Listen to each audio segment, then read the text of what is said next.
আমার প্রিয়জনেরা, প্রভু যীশু খ্রিস্টের নামে আপনাদের আন্তরিক শুভেচ্ছা জানাই। এটি সত্যি একটি অপূর্ব জায়গা। এখান থেকে ইতালির আল্পস পর্বতমালা দেখা যায়, তাই না? চারপাশ জুড়ে সুউচ্চ পাহাড়ের মনোমুগ্ধকর দৃশ্য। এই পাহাড়ের মাঝেই একটি ছোট্ট গির্জা নির্মাণ করা হয়েছে। লোকজন বলেন এটি 1748 সালে নির্মিত হয়েছিল। খুবই ছোট একটি গির্জা।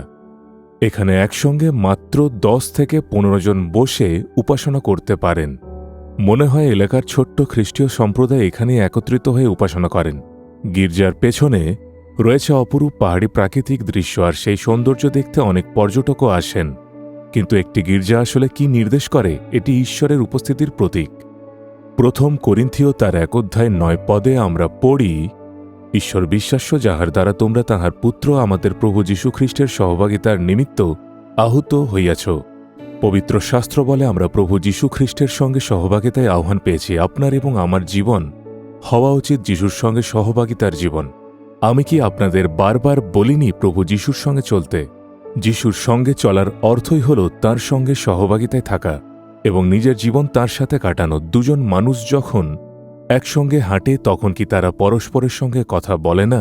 এটাই তো সহভাগিতা, ফেলোশিপ উইথ ইচ আদার। ঠিক তেমনই আমরা যিশুর সঙ্গে কথা বলবো, তাঁর কথা শুনব এবং তাঁর সান্নিধ্যে জীবন কাটাবো। এই জন্যই আমাদের আহ্বান করা হয়েছে। গির্জার উদ্দেশ্যও সেটাই। আমরা কেন গির্জায় উপাসনা করতে যাই? প্রভুর সঙ্গে সহভাগিতা করার জন্য। সেখানে প্রভু তাঁর বাক্যের মাধ্যমে আমাদের সাথে কথা বলেন, আর আমরা প্রার্থনার মাধ্যমে তাঁর সঙ্গে কথা বলি। তাই গির্জা হল ঈশ্বরের সঙ্গে সহভাগিতার স্থান। তাই আমাদের নিয়মিত ও বিশ্বস্তভাবে উপাসনায় অংশ নিতে এবং প্রভুর আরাধনা করতে উৎসাহিত করা হয়। তবে শুধু রবিবার নয়, প্রতিদিনই আমাদের যিশুর সঙ্গে সহভাগিতায় থাকতে হবে। প্রতিদিন বাইবেল পড়ুন, প্রার্থনা করুন। আজ প্রভুর সঙ্গে কথা বলেছেন? আজ কি তার সঙ্গে সময় কাটিয়েছেন, সহভাগিতা করেছেন? আমরা শুধু আশীর্বাদ পাওয়ার জন্য আহ্বান পাইনি, বরং প্রভুর ঘনিষ্ঠ সম্পর্ক ও সহভাগিতার জীবনযাপন করার জন্য আহ্বান পেয়েছি।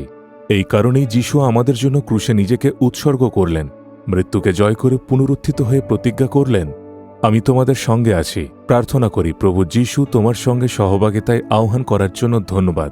তোমার সাথে কথা বলার এবং তোমার সান্নিধ্যে জীবনযাপন করার অভিজ্ঞতা আমাকে দাও। শুধু আজ নয়, প্রতিদিন তোমার সঙ্গে সহভাগিতায় জীবন কাটানোর জন্য নিজেকে সম্পূর্ণভাবে তোমার কাছে সমর্পণ করি।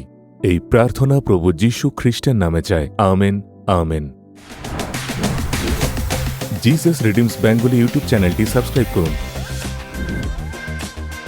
বেল আইকনটি ক্লিক করুন আমাদের প্রতিদিনের নতুন প্রোগ্রাম সম্পর্কে আপডেট পেতে।